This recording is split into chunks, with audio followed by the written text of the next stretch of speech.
పెద్ద చర్చ జరుగుతుంది. జగన్మోహన్ రెడ్డి గారు అనే ఒక నాయకుడు ఒక ప్రెస్ మీట్ పెట్టి దాంట్లో మావిగన్ అని ఒక ప్రాంతాన్ని ఒక క్యారిడర్గా అభివృద్ధి చేస్తే బాగుంటుంది కదా అని ఒక సూచన ఇస్తే ఒక్కసారిగా పాలకపక్షం ఉలిక్కిపడి గత వారం రోజుల నుంచి అన్నీ వదిలేసి, పరిపాలనతో సహా అన్నీ వదిలేసి దాని చుట్టూ తిరుగుతున్నారంటే జగన్ గారి మాట ఎంత పవర్ఫుల్లో మరొకసారి చంద్రబాబు నాయుడు అండ్ కో ఈ రాష్ట్రానికి తెలియజేశారు. మావిగన్ అంటే మరేదో కాదు, అమరావతి అవినీతి మీద ఎక్కుపెట్టిన గన్లాగా కనిపించింది వాళ్ళకి. అమరావతి అవినీతి ప్రపంచానికి తెలియజేసే ఒక ఆయుధంలాగా మావిగన్ కనిపించింది.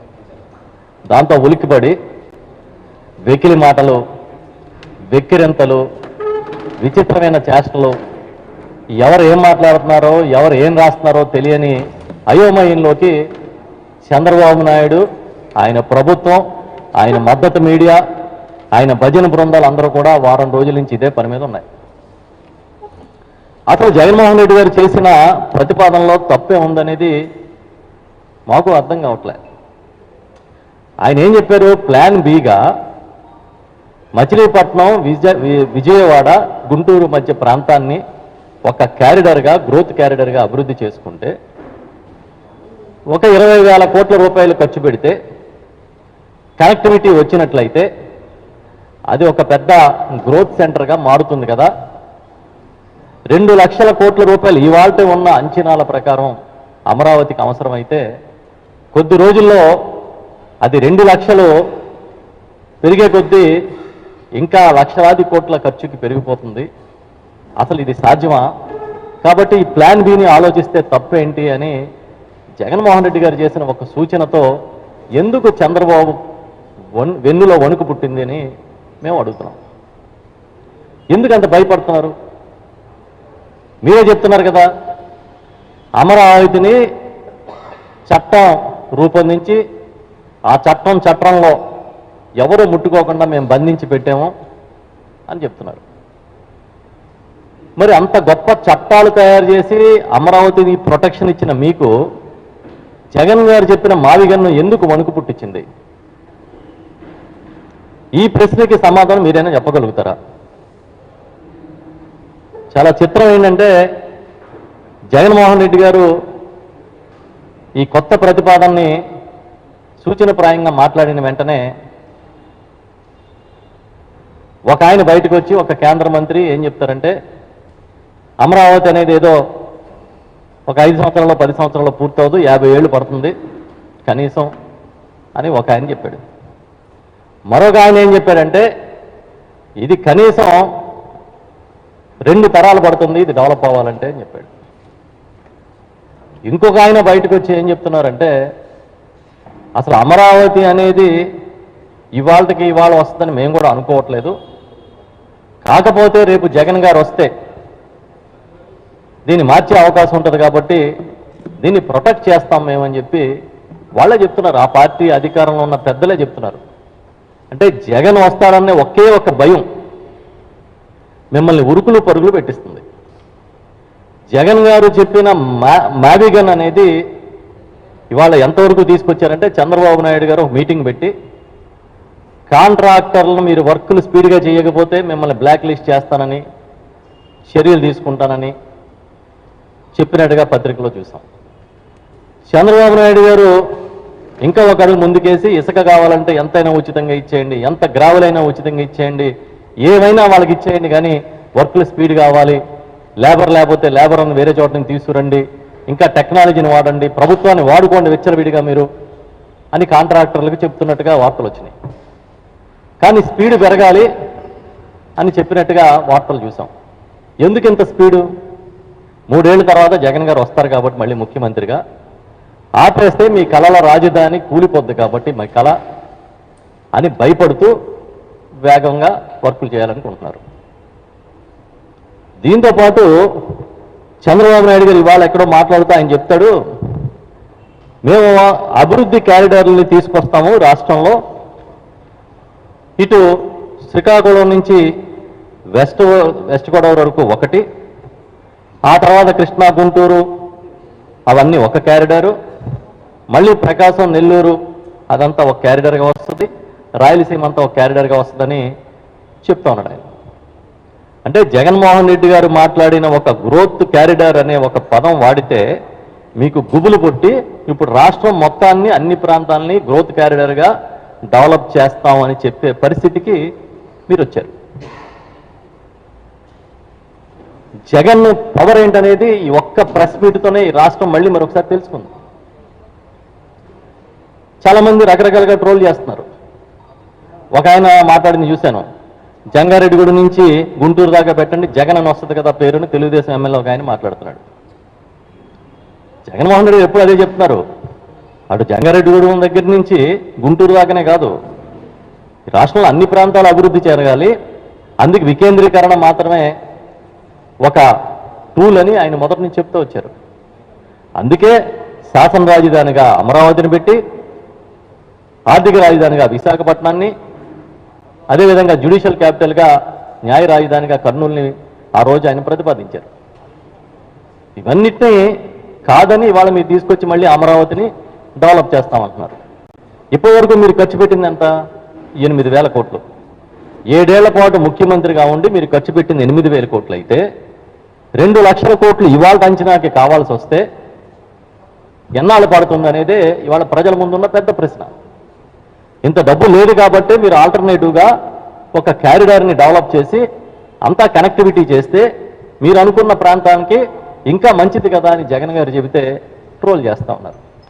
ఇంకా కడుపు మంట బ్యాచ్ చంద్రబాబుని పిచ్చిగా ప్రేమించే ఆంధ్రజ్యోతి రాధాకృష్ణ, చంద్రబాబు అంటే పడి చచ్చిపోయే ఆంధ్రజ్యోతి రాధాకృష్ణ కొత్త పలుకుని ఒకటి రాశాడు ఆయన. వారం వారం మా కర్మగాలి అలాంటి చెత్త పలుకులు చదువుతూ ఉంటాం, ఎందుకంటే మాకు పేపర్లు చదవడం అలవాటు కాబట్టి. ఆ పలుకుని ముందు రోజు టీవీలో వేస్తారు. ఆయన చెబుతున్నాడు, అంటే కడుపు మంటకి పరాకాష్ఠగా ఆయన రాసిన రాత ఏంటంటే, రేపు జగన్మోహన్ రెడ్డి గారట వైఎస్ఆర్ పార్టీ నాయకులందరినీ వీళ్ళ మీ భార్యలు కాదు మీ చెల్లెళ్ళు అనుకోండి అంటే చెల్లెళ్ళు అనుకుని వేరే సంబంధాలు చూస్తారని మాట్లాడుతున్నాడు.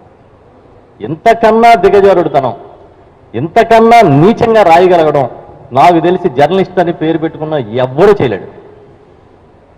అంత దిగజారిపోయి రాతలు రాయగలిగిన పరిస్థితి ఇంక ఎవ్వడూ రాడు కూడా. ఒక ఆంధ్రజ్యోతి రాధాకృష్ణ గురించి కొత్తగా మనం ఏం చెప్పక్కర్లే. ఉమ్మడి ఆంధ్రప్రదేశ్ అసెంబ్లీలోనే చర్చ జరిగింది ఏ స్థాయి నుంచి ఆయన ఎలా వచ్చాడు అని.